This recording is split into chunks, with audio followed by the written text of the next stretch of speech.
જય શ્રી કૃષ્ણ. રાધે રાધે. મારી YouTube channel Gujarati જીવનધારામાં તમારું હાર્દિક સ્વાગત છે. મિત્રો, આજે આપણે ભગવાન ભોલેનાથની એક અનેરી કથા સાંભળવા જઈ રહ્યા છીએ. તો કથાને અંત સુધી સાંભળવા નમ્ર વિનંતી છે. એક સાપે જણાવ્યું કે કઈ વસ્તુનું દાન કરવાથી આવનારું મૃત્યુ પણ ટળી જાય છે. મૃત્યુના વિશે કહેવાય છે કે મૃત્યુ એ પરમાત્મા દ્વારા નિયુક્ત કરવામાં આવેલી એવી કાર્યકર્તા છે, જેને ના કોઈ લોભથી લોભાવી શકાય છે, જેને ના કોઈ કિંમત વસ્તુથી ખરીદી શકાય છે, જેને ના કોઈ શસ્ત્રોથી ડરાવી શકાય છે અને જેને ના કોઈ લોજિકથી ભ્રમિત કરી શકાય છે. મૃત્યુ જીવનનું અટલ સત્ય છે. જ્યારે તેનો સમય થાય છે ત્યારે આવી જ જાય છે. તે સમયે તમે ગમે તેટલો લોભ દેખાડો, તાકાત દેખાડો, કે પછી તમે તમારા પદ પ્રતિષ્ઠાનો ઉપયોગ કરો, કે પછી તમે તેને પોતાના રૂપથી આકર્ષિત કરો, કે પછી તમે પોતાના જ્ઞાનથી તેને ભટકાવવાની કોશિશ કરો, તે છતાં પણ તમે તેનાથી એક શ્વાસ પણ વધારે નહીં જીવી શકો. તે તમને લઈને જ જશે. આજની કથામાં તમને જાણવા મળશે કે એવું કયું કામ કરવું જોઈએ જેનાથી મૃત્યુ ટાળી શકાય. તો ચાલો કથા શરૂ કરીએ. એક સમયની વાત છે. એક પર્વતના શિખર પર કેટલાક પક્ષીઓની સભા ભરાઈ હતી.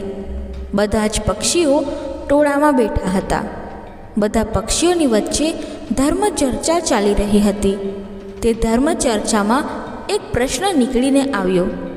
બધા પક્ષીઓની વચ્ચે હંસોનો રાજા પણ બેઠો હતો.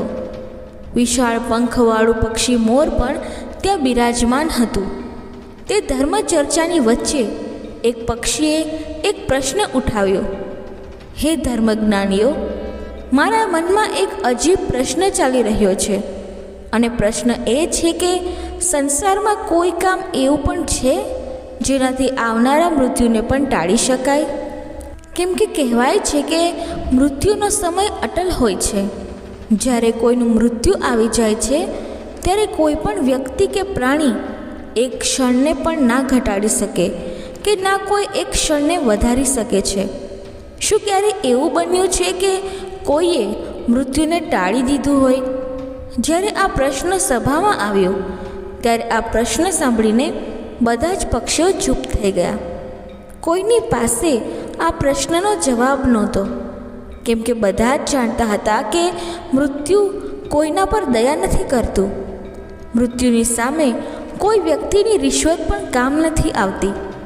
બધા પક્ષીઓ વિચાર કરવા લાગ્યા કે આ એક અજીબ પ્રશ્ન છે. આપણે આજ સુધી કોઈને પણ મૃત્યુને ટાળતા નથી જોયો. શું એવો કોઈ ઉપાય છે કે જેનાથી મોતને પણ પાછી ધકેલી શકાય? બધા જ પક્ષીઓ આ પ્રશ્નને લઈને પોતપોતાનો વિચાર રજૂ કરી રહ્યા હતા. તે સમયે બાજુમાંથી એક સાપ પસાર થઈ રહ્યો હતો. જ્યારે તેના કાનમાં પક્ષીઓની આ ચર્ચા સંભળાઈ ત્યારે તે સાપ તે પક્ષીઓની પાસે પહોંચી ગયો. સાપને જોઈને બધા જ પક્ષીઓ ડરના માર્યા આમ તેમ ભાગવા લાગ્યા અને બધા કહેવા લાગ્યા કે ભાઈ, ક્યાં આપણે મૃત્યુની ચર્ચા કરવા લાગ્યા? આપણી સામે તો સાક્ષાત મૃત્યુ જ હાજર થઈ ગયું છે. બધા પક્ષીઓને ભાગતા જોઈને સાપ કહેવા લાગ્યો, હે પક્ષીઓ, તમારે મારાથી ડરવાની જરૂર નથી. હું તો તમારા પ્રશ્નનો ઉત્તર આપવા માટે આવ્યો છું. મેં સાક્ષાત મૃત્યુને ટાળતા જોયું છે અને હું તમને જણાવીશ કે કેવા કામને કરવાથી મૃત્યુ પણ ટળી જાય છે. આજ સુધી જે લોકોએ પોતાના મૃત્યુને ટાળ્યું છે તેમણે આ કામ પોતાની તપસ્યાના બળથી કર્યું છે. ત્યારે એક પક્ષી સાપને પૂછે છે, એવું કયું સાધારણ કામ છે જેના પ્રભાવથી મૃત્યુ પણ ટળી જાય છે? એવું કયું કામ છે જેના પ્રભાવથી મૃત્યુ પણ ટળી જાય છે? હવે તે સાપ કહે છે કે હે પક્ષીઓ, મારી વાત ધ્યાનપૂર્વક સાંભળજો. હું તમને એક કથા સંભળાવું છું. પ્રાચીન સમયની વાત છે. એક પ્રસિદ્ધ કાશી નામની નગરી છે, જેને મહાદેવની નગરી કહેવામાં આવે છે. કાશીને દેવનગરીના રૂપમાં પણ પૂજવામાં આવે છે. એ પ્રસિદ્ધ કાશી નગરીમાં કાંબોજ નામના રાજા થયા હતા. રાજા ખૂબ જ ધર્માત્મા હતા. રાજા કાંબોજને એક ખૂબ જ ધર્મપરાયણ અને પતિવ્રતા રાણી હતી. રાણીનું નામ હતું સુદેશના. બંને પતિ પત્ની ભગવાન શિવના મોટા ઉપાસક હતા. ભગવાન શિવની આરાધના કરવા મંદિરમાં જવું એ એમનો રોજનો નિયમ હતો. બીજી બાજુ સાપ પક્ષીઓને કહે છે કે પક્ષીઓ, કહાની શરૂ થઈ ગઈ છે, હવે તેને ધ્યાનથી સાંભળજો. રાજા ધર્મપૂર્વક પોતાના રાજ્યનું સંચાલન કરી રહ્યો હતો. રાજાના રાજ્યમાં કોઈ પણ પ્રાણી દુઃખી નહોતું. સમસ્ત જનતા સુખ અને વૈભવથી સંપન્ન હતી. ચારે બાજુ આનંદ અને ખુશી જ હતી. એક ઘાટ પર ગાય અને સિંહ સાથે પાણી પીતા હતા. આ બાજુ સાપ પક્ષીઓને સંભળાવી રહ્યો હતો કે હે પક્ષીઓ, આ પ્રકારે ધીરે ધીરે સમય પસાર થતો ગયો, પરંતુ રાજાને ત્યાં કોઈ સંતાન પેદા ન થયું. રાજાનું આયુષ્ય પૂરું થવા આવ્યું હતું, પરંતુ તેમના ઘરમાં હજુ પણ કોઈ બાળકનો જન્મ નહોતો થયો. એક દિવસની વાત છે કે મહારાજ કાંબોજ કાશી નગરીની એક પ્રસિદ્ધ ગલીમાંથી પસાર થઈ રહ્યા હતા અને બીજી બાજુથી સવારમાં એક ઝાડુવાળી અને તેનો પતિ ગલીમાં કચરો સાફ કરી રહ્યા હતા. જ્યારે તે બંનેએ સામેથી રાજાને આવતા જોયા, ત્યારે તે બંને પતિ પત્ની પોતાના સ્થાન પર મોં ફેરવીને ઊભા થઈ ગયા. એ બંનેનો આવો વ્યવહાર જોઈને રાજા કાંબોજને સારું લાગ્યું નહીં. મહારાજ તે સમયે તો ભગવાન શિવની પૂજા કરવા માટે મંદિરે જઈ રહ્યા હતા, એટલા માટે તે બંનેને કંઈ પણ કહ્યું નહીં. પરંતુ જ્યારે તે રાજ દરબારમાં આવ્યા, ત્યારે તેમણે પોતાના એક સૈનિકને મોકલીને કહ્યું કે તમે જાઓ અને તે ઝાડુ મારનાર વ્યક્તિને બોલાવીને અહીં લાવો. તેની સાથે મારે થોડી વાતો કરવી છે. તે સૈનિક ઝાડુ મારનાર વ્યક્તિના ઘરે જાય છે, જેણે મહારાજને જોઈને પોતાનું મોં ફેરવી લીધું હતું. સૈનિકે તેને બધી જ વાત જણાવી કે તને રાજા સાહેબે બોલાવ્યો છે. તે ઝાડુ મારનાર વ્યક્તિ મનમાં વિચાર કરવા લાગ્યો કે મહારાજનો આદેશ છે, તેને ટાળી શકાય તો નહીં, એટલા માટે જવું જ પડશે. પરંતુ પુત્રહીન રાજાનું મોં જોવું ખૂબ જ ખરાબ કહેવાશે. તે ઝાડુ મારનાર વ્યક્તિ એ સૈનિક સાથે રાજાના દરબારમાં પહોંચી જાય છે. થોડા સમય બાદ મહારાજના દરબારમાં જઈને તે ઊભો થઈ જાય છે અને રાજાને દંડવત પ્રણામ કરે છે. મહારાજ કહેવા લાગ્યા, અરે ભાઈ, મને એક વાત જણાવ. આજે પ્રાતઃકાળ હું જ્યારે ભગવાન શિવના મંદિરે જઈ રહ્યો હતો, ત્યારે તમે બંનેએ મને જોઈને તમારું મોં કેમ ફેરવી લીધું? તે વ્યક્તિ ખૂબ જ નિર્ભય હતો અને તે કહેવા લાગ્યો, હે મહારાજ, ભલે તમે મને મૃત્યુદંડ આપી દો, તે છતાં મને કોઈ એતરાજ નથી, પરંતુ હું સત્ય જ કહીશ.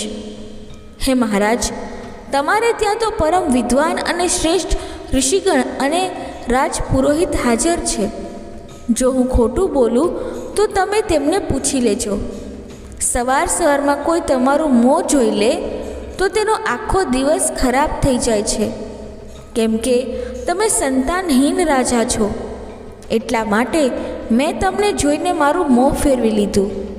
રાજા આ વાત સાંભળીને ખૂબ જ અચંબિત થઈ ગયા અને મનમાં વિચાર કરવા લાગ્યા કે આ વ્યક્તિ એકદમ સાચું કહી રહ્યો છે. જો કોઈ દેશનો રાજા પુત્રહીન હોય તો વાસ્તવમાં સારું નથી.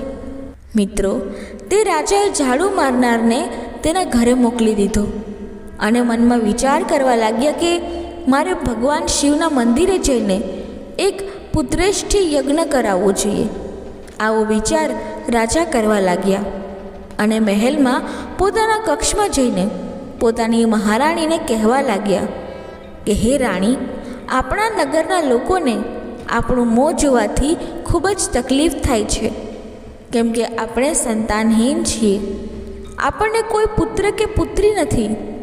ચાલો ભગવાન શિવના દરબારમાં જઈએ અને ભગવાન વિશ્વનાથને આરાધના કરીશું કે તે આપણને એક પુત્ર પ્રદાન કરે. આવો વિચાર કરીને રાજા કાંબોજ અને રાણી સુદેશના બંને ભગવાન શિવના મંદિરમાં જાય છે અને ત્યાં જઈને તેમણે એક પુત્રેષ્ઠ યજ્ઞનું આયોજન કર્યું. રાજા રાણીને પુત્રેષ્ઠ યજ્ઞ કરવા છતાં પણ સંતાન પ્રાપ્ત થયું નહીં. રાજાનો પુત્રેષ્ઠ યજ્ઞ પણ નિષ્ફળ થઈ ગયો.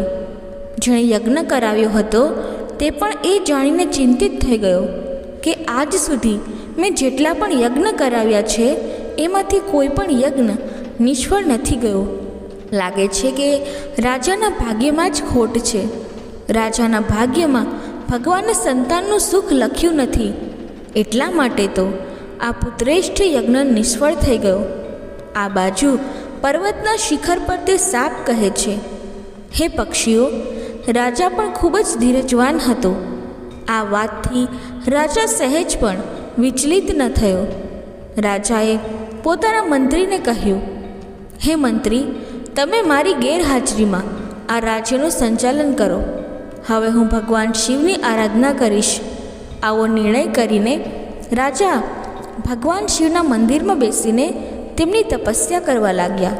અને આવી રીતે ધીમે ધીમે તપસ્યા કરતાં રાજાને 6 મહિના જેટલો સમય થઈ ગયો. આ બાજુ ભગવાન શિવ પણ વિચારવા લાગ્યા કે મારે મારા આ ભક્તોની પાસે જવું જોઈએ. એ સમયે ભગવાન શિવ રાજાની સામે પ્રગટ થાય છે અને કહેવા લાગ્યા, હે રાજન, હું તારાથી ખૂબ જ પ્રસન્ન થયો છું. તું વરદાન માંગ. તું મારી પાસેથી શું વરદાન ઈચ્છે છે? રાજાએ કહ્યું કે હે ભગવાન, તમે તો અંતર્યામી છો, બધાના જ મનની વાત જાણો છો. રાજાની વાત સાંભળીને ભગવાન શિવ બોલ્યા, હે રાજન, એમ તો તારા ભાગ્યમાં 7 જન્મો સુધી કોઈ પણ સંતાન નથી, પરંતુ તે મારી આરાધના કરી છે એટલા માટે હું તને એક પુત્ર આપું છું. પરંતુ ધ્યાન રાખજે, તે પુત્રનું આયુષ્ય ફક્ત 20 વર્ષનું હશે. 20 વર્ષ સુધી તે તને પુત્રનું સુખ આપીને પોતાના સ્થાને પાછો જતો રહેશે.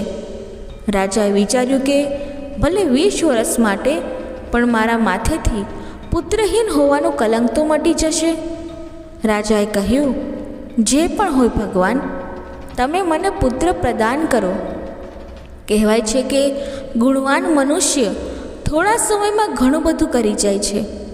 જીવન ભલે નાનું હોય, પરંતુ સત્કર્મોથી યુક્ત હોવું જોઈએ. ત્યારબાદ ભગવાન શિવે પોતાના આયુષ્માન નામના ગણને બોલાવ્યો અને તેને કહ્યું કે તમે જાઓ અને 20 વર્ષ માટે આ રાજાના પુત્રના રૂપમાં જન્મ લઈ લો. ભગવાન શિવ પાસેથી આ વરદાન પ્રાપ્ત કરીને રાજા પાછા પોતાના મહેલમાં આવી જાય છે અને બધી જ વાત તે પોતાની રાણી અને રાજપુરોહિતને જણાવે છે કે ભગવાન શિવે મને વરદાન આપ્યું છે. હવે આપણા ઘરમાં અવશ્ય પુત્ર જન્મ લેશે. ધીરે ધીરે સમય પસાર થતો ગયો. ભગવાન શિવના વરદાન અનુસાર રાણી સુદેશના ગર્ભ ધારણ કરે છે. આ જોઈને રાજાના મહેલમાં ખુશીની લહેર પ્રસરી જાય છે. રાજા ખૂબ જ પ્રસન્ન થાય છે. સમયના અનુસાર ભગવાન શિવના એ તેજસ્વી ગણે રાજાના પુત્રના સ્વરૂપમાં જન્મ લઈ લીધો. આ જોઈને રાજા અને રાણી ખૂબ જ પ્રસન્ન થયા.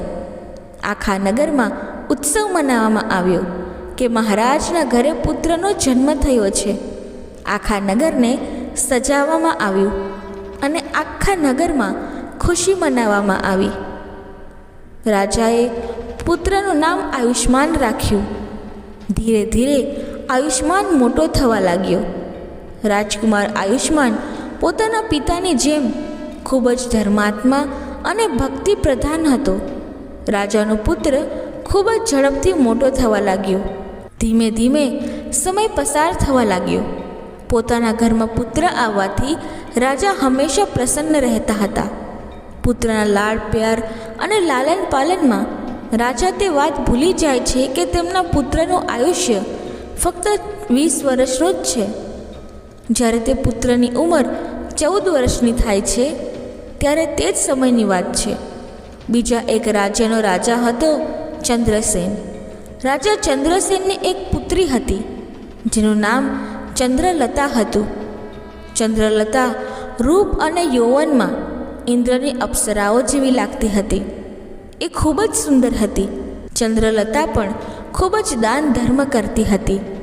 બાળપણથી જ તેને પોતાના મા બાપ પાસેથી ધર્મ કર્મ કરવાના સંસ્કાર મળ્યા હતા. તે બધા જ જીવો પર દયા રાખતી હતી. સવારમાં વહેલા ઉઠીને એ બધા જ પક્ષીઓને દાણા નાખતી હતી અને પોતાના દરવાજે આવેલા કોઈ પણ ભિક્ષુક કે જરૂરિયાતમંદ વ્યક્તિને, સાધુ સંતોને ખાલી હાથે નહોતી જવા દેતી. જે તેના દરવાજે આવતો હતો તે દરેક ભૂખ્યાને ભોજન કરાવતી હતી. તે રાજકુમારી પણ ધીરે ધીરે મોટી થવા લાગે છે. મહારાજ ચંદ્રસેને જ્યારે રાજા કાંબોજના પુત્ર આયુષ્માન વિશે જાણ્યું કે મહારાજ કાંબોજના ઘરે એક ખૂબ જ ધર્માત્મા અને તેજસ્વી પુત્ર છે, એવો વિચાર કરીને રાજા ચંદ્રસેને પોતાની પુત્રીનો સંબંધ કરવા માટે રાજા કાંબોજને ત્યાં વાત મોકલી. બીજી બાજુ રાજા કાંબોજે મનમાં વિચાર કર્યો કે મારા પુત્રનું આયુષ્ય 20 વર્ષનું છે. મારે તેનો વિવાહ કરાવી દેવો જોઈએ અને તેને ત્યાં કોઈ પુત્ર જન્મ લેશે તો મારો વંશ પણ આગળ વધશે. આવો વિચાર કરીને રાજા કાંબોજે પોતાના પુત્રનો સંબંધ નક્કી કરી દીધો અને થોડા સમયમાં જ રાજકુમારી ચંદ્રલતાના વિવાહ રાજકુમાર આયુષ્માનની સાથે થઈ જાય છે. રાજકુમારી ચંદ્રલતા ખૂબ જ પતિવ્રતા હતી. તેનો એક નિયમ એ પણ હતો કે જ્યાં સુધી તે કોઈ ભૂખ્યા પ્રાણી કે વ્યક્તિને ભોજન ન કરાવી દે ત્યાં સુધી તે ભોજન નહોતી કરતી. ધીરે ધીરે સમય પસાર થતો ગયો. આ બાજુ રાજાને લાગવા લાગ્યું કે તેમના પુત્રનું મૃત્યુ નજીક આવી રહ્યું છે. તેનું 20 વર્ષનું આયુષ્ય પૂર્ણ થવા આવ્યું છે. રાજા તો પહેલાંથી જ જાણતા હતા, કેમ કે ભગવાન શિવે તેમને બધું જ જણાવી દીધું હતું કે તમારા પુત્રનું આયુષ્ય ફક્ત 20 વર્ષનું હશે. રાજાએ તે વાત કોઈને પણ જણાવી નહોતી. ધીરે ધીરે રાજાની ચિંતાઓ વધતી જતી હતી.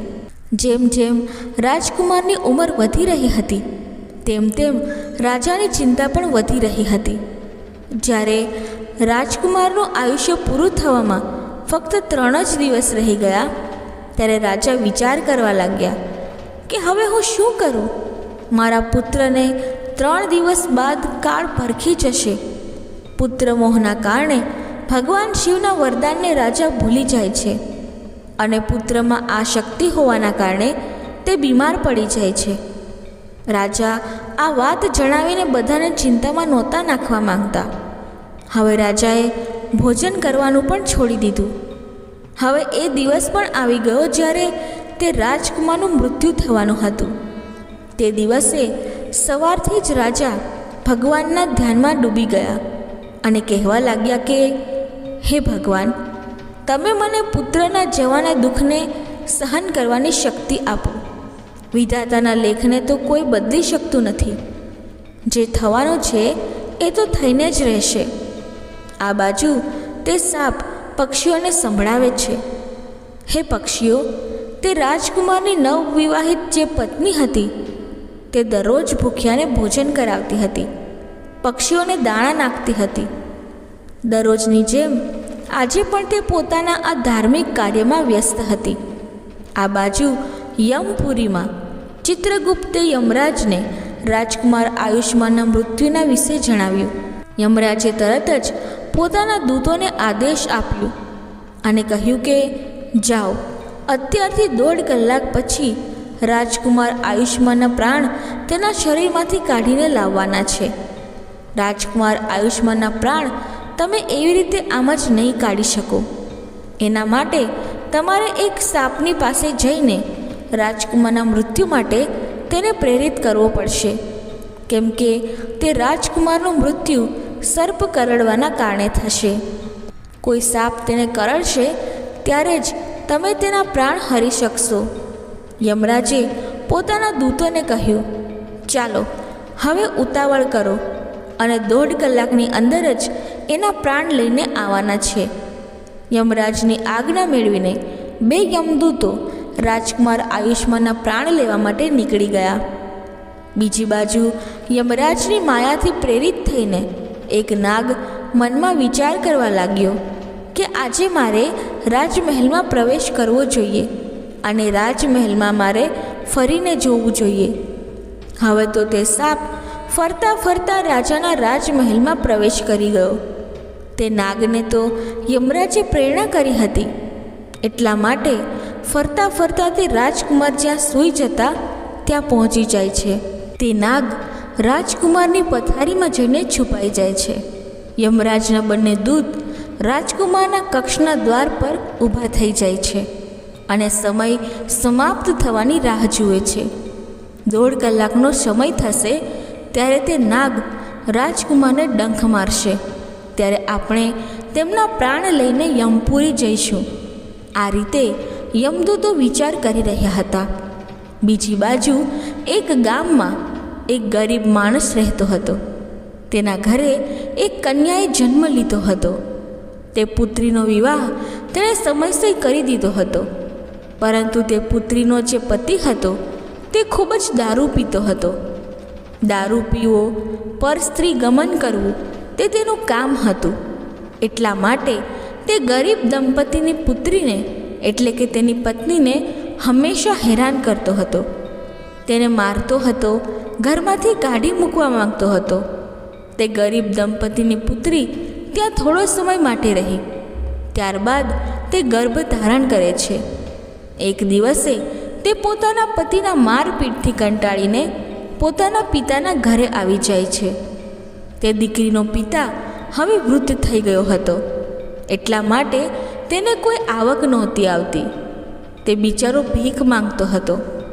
ભીખ માંગીને ઘરના 3 સભ્યોનું પાલન કરતો હતો. આ બાજુ જ્યારે 9 મહિનાનો સમય પૂરો થયો ત્યારે તે દીકરીએ પુત્રને જન્મ આપ્યો. ત્યારે તેને ભોજનની જરૂર પડી, કેમ કે પ્રસવકાળની જે ભૂખ હોય છે તે ખૂબ જ તેજ હોય છે.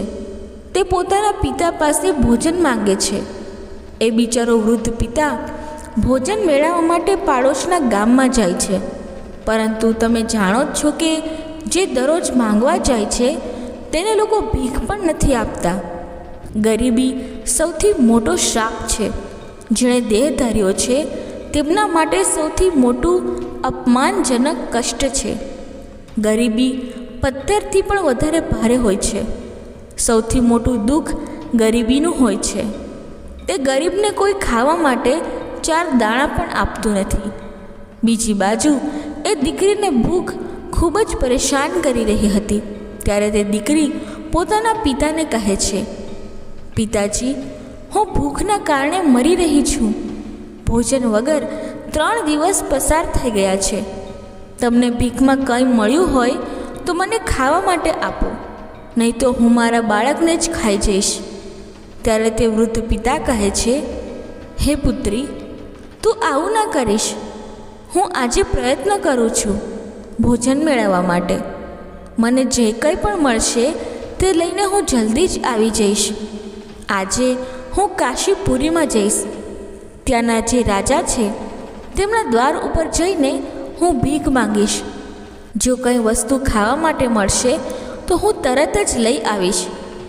આવો વિચાર કરીને તે વૃદ્ધ પિતા ચાલવા માંડે છે. રાજકુમાર આયુષ્માનની ધર્મપત્ની હતી ચંદ્રલતા. તે દરરોજ ગરીબોને ભોજન આપતી હતી. તે દિવસે મહારાજ તો બીમાર હતા. પોતાના પુત્રની ચિંતાના કારણે તે બીમાર થઈ ગયા હતા. એટલા માટે આજે તેણે કોઈ ભોજનનું વિતરણ કર્યું નહીં, પરંતુ તેણે પોતાના પતિ માટે જે ભોજન બનાવ્યું હતું તેમાં ઘણા પ્રકારના વ્યંજન મૂકીને ભોજનનો થાળ તૈયાર કરીને રાખ્યો હતો કે તેનો પતિ આવશે અને તે તેમને ભોજન કરાવશે. પરંતુ એટલામાં જ તે વૃદ્ધ પિતા મહેલના દરવાજે પહોંચી જાય છે. આ બાજુ રાજકુમારી ચંદ્રલતાને તે વૃદ્ધ ગરીબ માણસ દેખાય છે. એ ગરીબ વૃદ્ધને જોઈને તેમને દયા આવી જાય છે.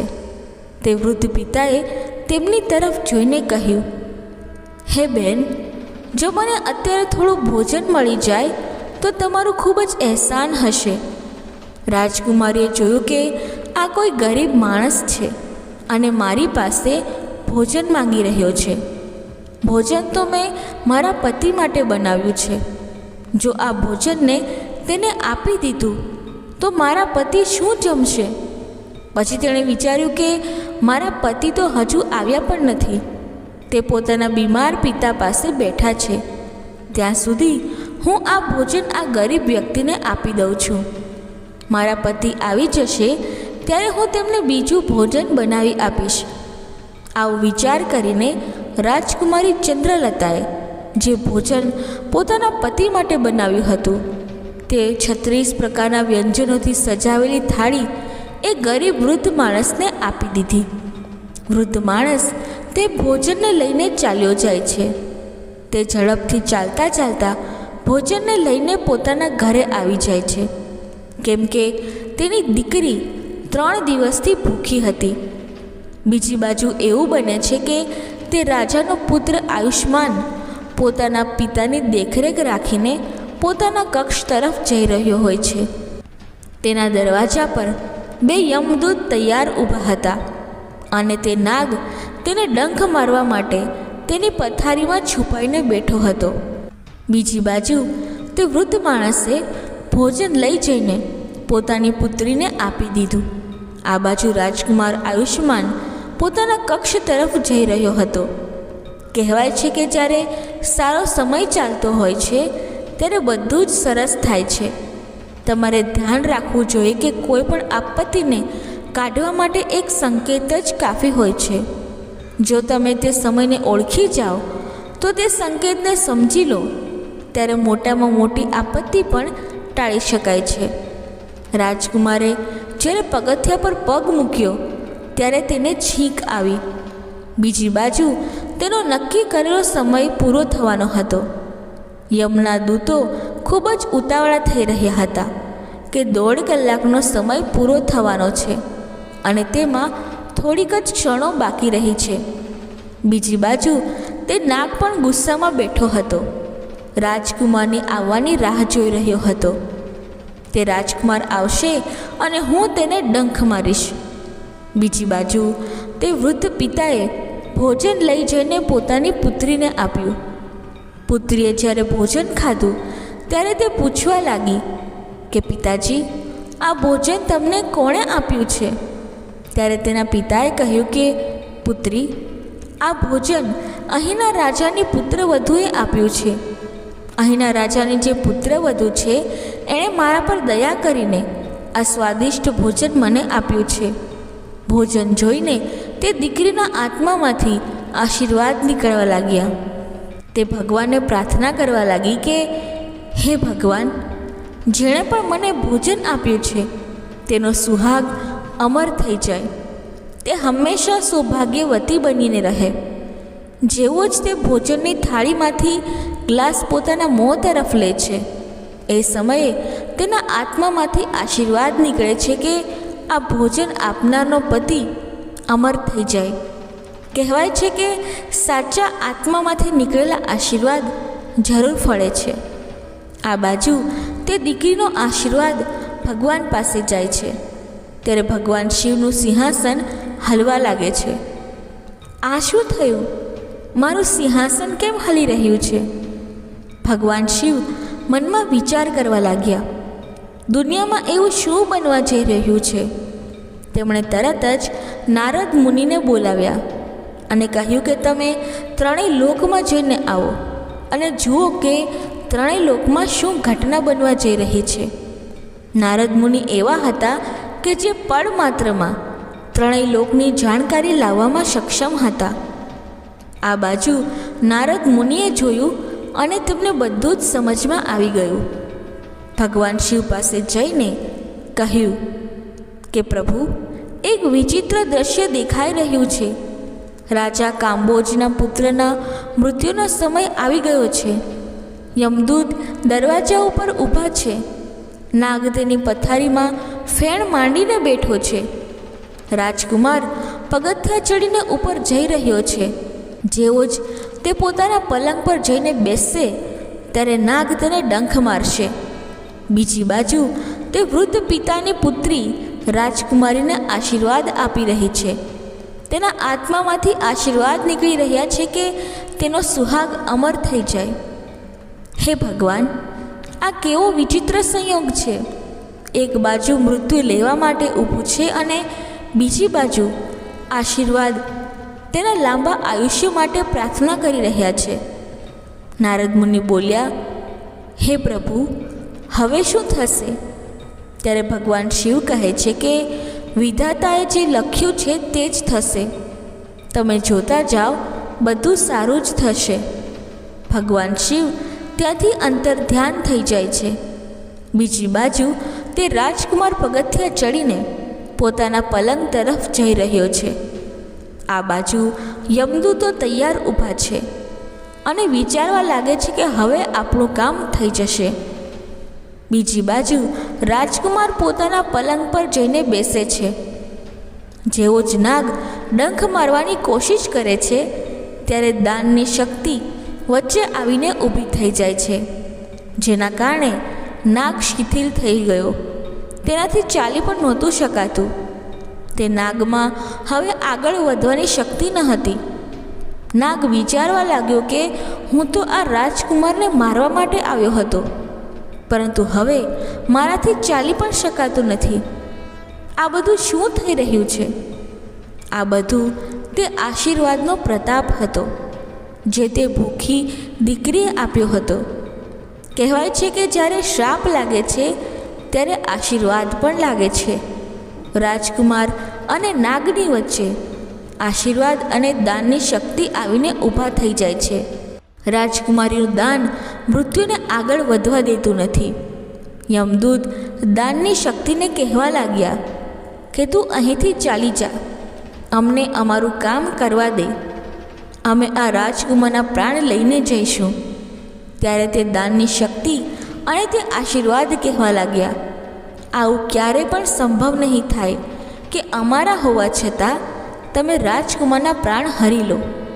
મિત્રો, હવે તે બંનેમાં દલીલો શરૂ થઈ જાય છે અને ત્યારબાદ તે બંને વચ્ચે યુદ્ધ શરૂ થઈ જાય છે અને દાનની શક્તિએ યમદૂતોને આગળ વધવાથી રોકી લીધા. યમના દૂતો આગળ ન વધી શક્યા અને હારીને તેઓ પાછા યમલોક ચાલ્યા ગયા. ત્યાં જઈને તેઓ યમરાજને કહેવા લાગ્યા, હે મહારાજ, આ કેવી વિડંબના છે. યમરાજે કહ્યું કે તમે લોકો ખાલી હાથે કેમ આવ્યા? તમને તો રાજકુમાર આયુષ્યમાનના પ્રાણ લેવા માટે મોકલ્યા હતા. ત્યારે યમદૂત કહે છે કે મહારાજ, તેના પ્રાણ લાવવામાં બે મોટા અવરોધ વચ્ચે ઊભા છે. તેમની આગળ અમારું કોઈ પણ પ્રકારનું જોર ચાલ્યું નહીં. જવાબ આપો, કયા અવરોધ છે કે જે મૃત્યુની વચ્ચે આવી રહ્યા છે? ત્યારે યમદૂતોએ જણાવ્યું કે સ્વામી, એક દાનની શક્તિ છે અને બીજા આશીર્વાદની શક્તિ છે.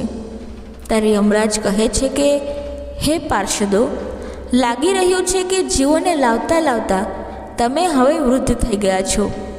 હવે હું સ્વયં ત્યાં જઈને જોઉં છું કે એવો કયો અવરોધ છે જે રાજકુમારના પ્રાણ લાવવામાં નડી રહ્યો છે.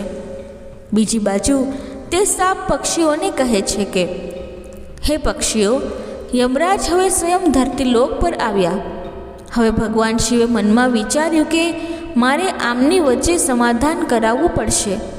યમરાજ તેમની સામે જીતી નહીં શકે અને જો યમરાજ હારી ગયા તો આ કુદરતના નિયમોનું ઉલ્લંઘન હશે. યમરાજ જ્યારે ત્યાં ઉપસ્થિત થાય છે ત્યારે ત્યાં ભગવાન શિવ પણ પ્રગટ થઈ જાય છે. યમરાજે ભગવાન શિવને જોયા અને તેમણે ભગવાન શિવના ચરણોમાં પ્રણામ કર્યા. ત્યારે ભગવાન શિવ બોલ્યા, હે યમરાજ, અમે નથી જાણતા તમારા વિઘ્નના અનુસાર રાજકુમારનું આયુષ્ય પૂરું થઈ ગયું છે, પરંતુ મને એ જણાવો કે શું શ્રાપ નથી લાગતા? શ્રાપ તો મારે, ભગવાન વિષ્ણુ અને બ્રહ્માજીએ પણ ભોગવવા પડ્યા છે. શું તમે શ્રાપના કારણે મૃત્યુલોકમાં વિદુરજીના રૂપમાં જન્મ નહોતો લીધો? જણાવો, તમે શા માટે અવતાર ધારણ કર્યો હતો? ત્યારે યમરાજ કહેવા લાગ્યા કે પ્રભુ, એ તો મારે ઋષિના શ્રાપનું માન રાખવાનું હતું. ત્યારે ભગવાન શિવ બોલ્યા કે તમે જ્યારે એક શ્રાપનું માન રાખી શકો છો, તો તે જ પ્રમાણે કોઈના આત્મામાંથી નીકળેલા આશીર્વાદનું પણ માન રાખી શકો છો.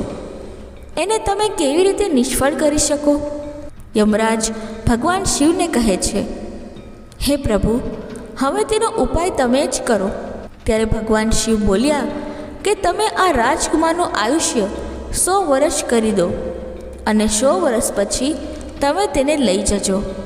હવે આ દાનની શક્તિ અને આશીર્વાદના કારણે તેણે મૃત્યુને જીતી લીધું છે. ભગવાન શિવના કહેવા પર યમરાજે કુદરતના નિયમોમાં પરિવર્તન કર્યું અને તેના આયુષ્યને વધારીને 100 વર્ષનું કરી દીધું. ત્યારબાદ યમરાજ યમલોકમાં પાછા પહોંચી જાય છે. આ બાજુ રાજકુમાર આયુષ્માનનું આયુષ્ય 100 વર્ષનું થઈ જાય છે. એક ભૂખ્યાને ભોજનનું દાન આપવા પર મૃત્યુ પણ ટળી ગયો. આ માટે જ કહેવાય છે કે મનુષ્યના સારા કર્મો, પરોપકાર, પરસેવા મૃત્યુને પણ ટાળવાનું સામર્થ્ય રાખે છે. પરંતુ આપણે એ જોવું જોઈએ કે જેને આપણે કોઈ પણ વસ્તુ દાન આપી રહ્યા છે તે લાયક હોવો જોઈએ, દાન મેળવવાને યોગ્ય હોવો જોઈએ. જો તમે સુપાત્રને દાન આપો છો તો તેવા દાનની સામે મૃત્યુ પણ હારી જાય છે. જો તમે કોઈને સેવા કરીને તેના મુશ્કેલ સમયમાં કામ આવીને તેની મદદ કરો છો અને જો તમે કોઈના આશીર્વાદ મેળવો છો તો તે આશીર્વાદ મૃત્યુને પણ ટાળી શકે છે. દાન અને આશીર્વાદની શક્તિ ખૂબ જ પ્રબળ હોય છે. તે શક્તિથી મોટામાં મોટું સંકટ પણ ટળી જાય છે. બીજી બાજુ શિખર પર બેઠેલો એ સાપ પક્ષીઓને કહે છે, હે પક્ષીઓ, હું તે જ સાપ છું જે યમરાજની પ્રેરણાથી એ રાજકુમારને ડંખ મારવા માટે ગયો હતો. હું તે દિવસથી દાનની અને આશીર્વાદની શક્તિને સમજી ગયો હતો. તે દિવસથી આવીને હું આ પર્વત પર ભગવાનનું ધ્યાન કરી રહ્યો છું. આવા ઘણા બધા ઉદાહરણ આ સૃષ્ટિમાં જોવા મળે છે, જેમણે યમરાજને પણ હરાવી દીધા હોય. ત્યારબાદ તે સાપ બોલ્યો, હે પક્ષીઓ, આ રીતે આ કથા સમાપ્ત થાય છે. જો તમારા મનમાં કોઈ બીજા પ્રશ્ન કે શંકા હોય તો મને જરૂર જણાવો. મારા અનુભવ જ્ઞાનથી જરૂરથી તેનું સમાધાન કરીશ. મિત્રો, આપણને આ કથા પરથી બોધ મળે છે કે આપણે જીવનમાં હંમેશા સારા કર્મો અને ભગવાનની ભક્તિ કરવી જોઈએ, જરૂરિયાતમંદ લોકોની મદદ કરવી જોઈએ અને ભૂખ્યાને ભોજન કરાવવું જોઈએ. આવા સત્કર્મો કરવાથી જો કદાચ કોઈના અંતરના આશીર્વાદ મળી જાય તો ગમે તેવા મોટા સંકટ હોય તો તે ટળી જ જાય છે, પરંતુ સાથે સાથે મૃત્યુ જેવું મહાસંકટ પણ ટળી શકે છે. મિત્રો, વિડીયો બોલતી વખતે જો મારાથી કોઈ ભૂલ થઈ હોય તો હું ક્ષમા માંગુ છું અને આશા રાખું છું કે તમને બધાને આ કથા પસંદ આવી હશે. જો તમને બધાને આ કથા પસંદ આવી હોય તો વિડીયોને લાઈક કરો અને ચેનલને સબસ્ક્રાઈબ જરૂરથી કરો અને કમેન્ટ બોક્સમાં હર હર મહાદેવ જરૂરથી લખજો. ધન્યવાદ. જય શ્રી કૃષ્ણ. રાધે રાધે. હર હર મહાદેવ. ઓમ નમઃ શિવાય.